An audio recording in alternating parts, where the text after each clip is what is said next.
Well, hello there. My name is Martin and I'm from India.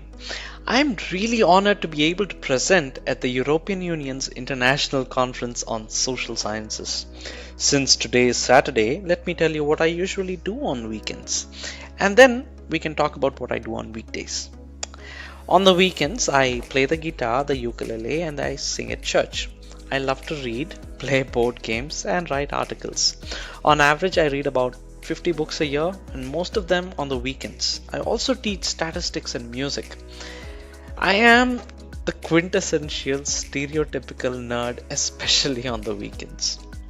I got married exactly 2 months back, and ever since it's been a roller coaster ride. I've been learning to cook, I've been learning to keep my house clean, and I've been taking long walks, going cycling, watching movies with my wife.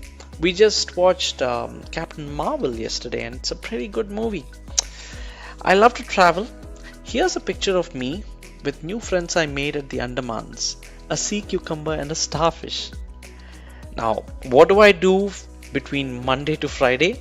Well, I work with Shipley Associates, the world leader in business proposal strategy, proposal management, and proposal writing. We help organizations of all sizes across the world from a wide range of industries write compelling, compliant, and comprehensive proposals. I am a part of the APMP, a global association of proposal management professionals, which has chapters across the globe, including different countries in the EU. I serve as the vice chairman of the APMP chapter in Hyderabad. Without much ado, let me introduce you to my research paper. I've titled it The Salesperson with a Speech Impediment. You see, I believe that business proposals are a lot like salespeople, but with crippling speech impediments. They try to do the same thing that salespeople do, but with a lot less efficiency and effectiveness. I wanted to understand why some business proposals succeeded while most of them failed. So I spent the last 1 year trying to speak to proposal evaluators across the world and understand them. I asked 42 proposal evaluators, specifically from an IT background, if they ever evaluated business proposals without a bias. And all of them said yes. At least once, they all had to exclusively rely on evaluating a business proposal and then had to make the decision on who they would award the business to. So I asked these evaluators why they rejected most proposals. And they simply said that they did not like them. This was an answer that was so frequent that we had to coin a term to define it.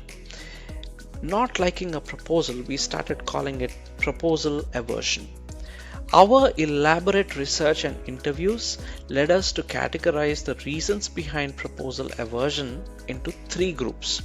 Group 1 was the lack of aesthetics, which included everything like poor graphics, a nasty cover page, bad layout, and this was reported 8% of the times as the reason behind proposal aversion. Then you had the lack of clarity, which was reported 29% of the times. This was caused because of jargon, content that was just too hard to understand.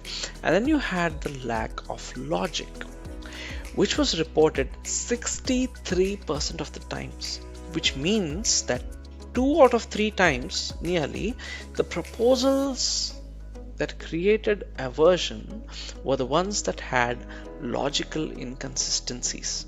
They were unable to persuade the evaluator to read further. Now, to understand this, to understand the presence of logical fallacies in business proposals, we studied 50 business proposals from 4 different organizations to understand what logical fallacies were the most frequently occurring ones in the proposals. Now, here are the 10 most common logical fallacies we found in business proposals. Now, fallacy number 1 is the slippery slope. This was the most frequent logical fallacy we noticed in business proposals. Proposals frequently used boilerplate content that contained assumptions from previous experiences which were irrelevant to the current proposals. Then you had the appeal to authority, where the writer aim to impress customers with statements like experts said so. These arguments had the potential to be irrelevant to the opportunities that the proposal writer was writing to address. Then you had the argument by gibberish. This logical fallacy is caused by content that is almost impossible to comprehend and is exclusively written to evade a direct answer to a simple customer question. Gibberish and ambiguity sometimes were used in a bid to impress the reader, but quite often they had the exact opposite effect. The fourth fallacy is the strawman fallacy, where a proposal creates and also solves a problem that the customer does not have. It is very, very distracting. The fifth is the hasty generalization. The hasty generalization fallacy happens when proposals rely on previous experience to solve a current problem. Claims such as customers A and B, who are your competitors, had the problem X, and hence we are sure that your problem too is the same thing, seems to be an approach that is very common in business proposals. Also, we've noticed that proposals quite often have the words sure, guarantee, assured, etc. And proposal writers must be very careful when they use such words in a business proposal. It is a hasty generalization. If written to a company in the EU, the organization that has authored the proposal can even be taken to court if that assurance which is stated is not met. The next fallacy is the infamous Texas sharpshooter fallacy, and this is one of my favorites. The name comes from a certain legend of a man in Texas who shot bullets completely randomly. He then went to the spots where the bullets landed and then drew targets around those bullets and then proceeded to call himself a sharpshooter. Some proposals tend to ignore universal data sets and instead pull and find data that support their claims. This is the Texas sharpshooter fallacy.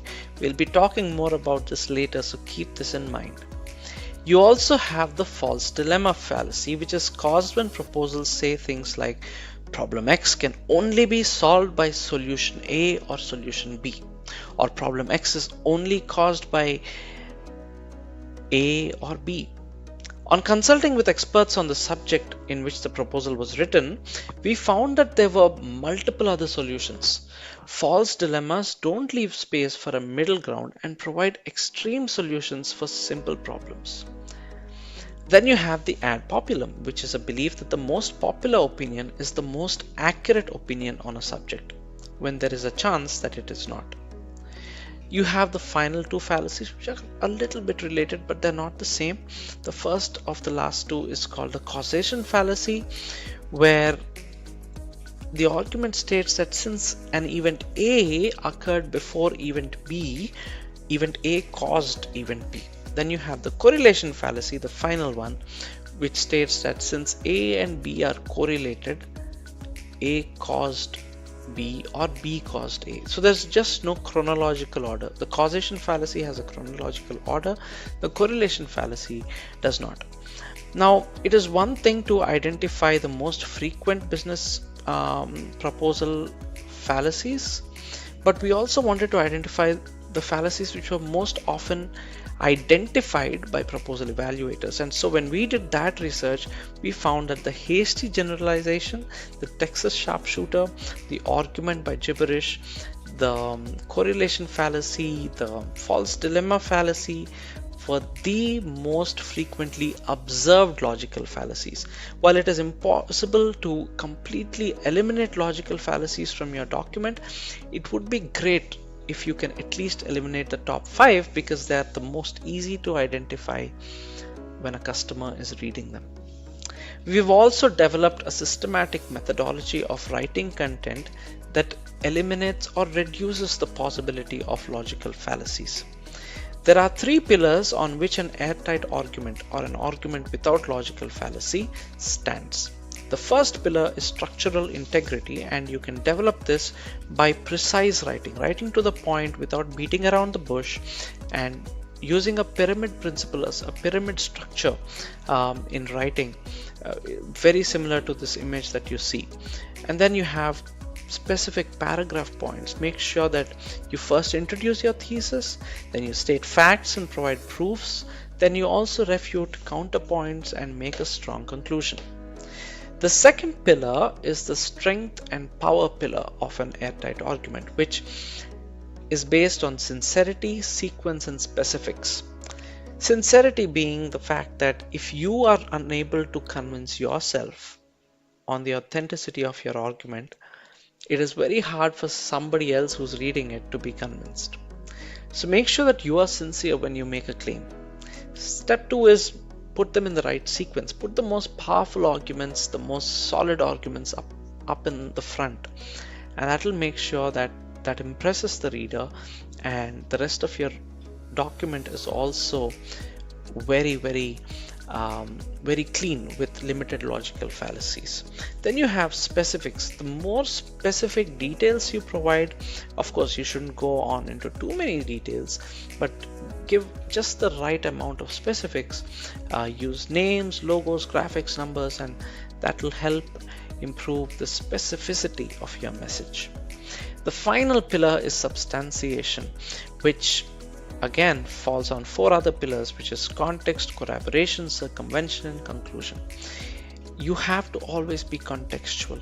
If you are selling a product that a customer doesn't need, or a market, or you're addressing a market which is irrelevant, then you have a problem with substantiation. The customer would not be interested in reading your proposal if it is not relevant to him. You also have to provide sufficient corroboration, which is evidence to support a claim that you make. At least 3 points is a good practice. Then you have circumvention, where you refute counterclaims against your argument. Any argument that you make may have a counterpoint. Call out the counterpoints and address them in your proposal, and this will make sure that any doubts the customer has when they're reading your proposal, those things are sorted out. Finally, you have to conclude well and leave the reader with a good question to ponder on, or a call to action. We find that this significantly reduces the probability of having logical fallacies in your content. Of course, it's still important that once you've written it, there has to be a thorough review of the document to identify logical fallacies, and people who are trained in identifying logical fallacies have to be used for the purpose. We hope you've enjoyed this presentation, and if you have any questions, feel free to drop an email to me, or text me on my number, or call me on the number that you will find in the next slide. I hope you all have a wonderful day and a great weekend ahead. Thank you.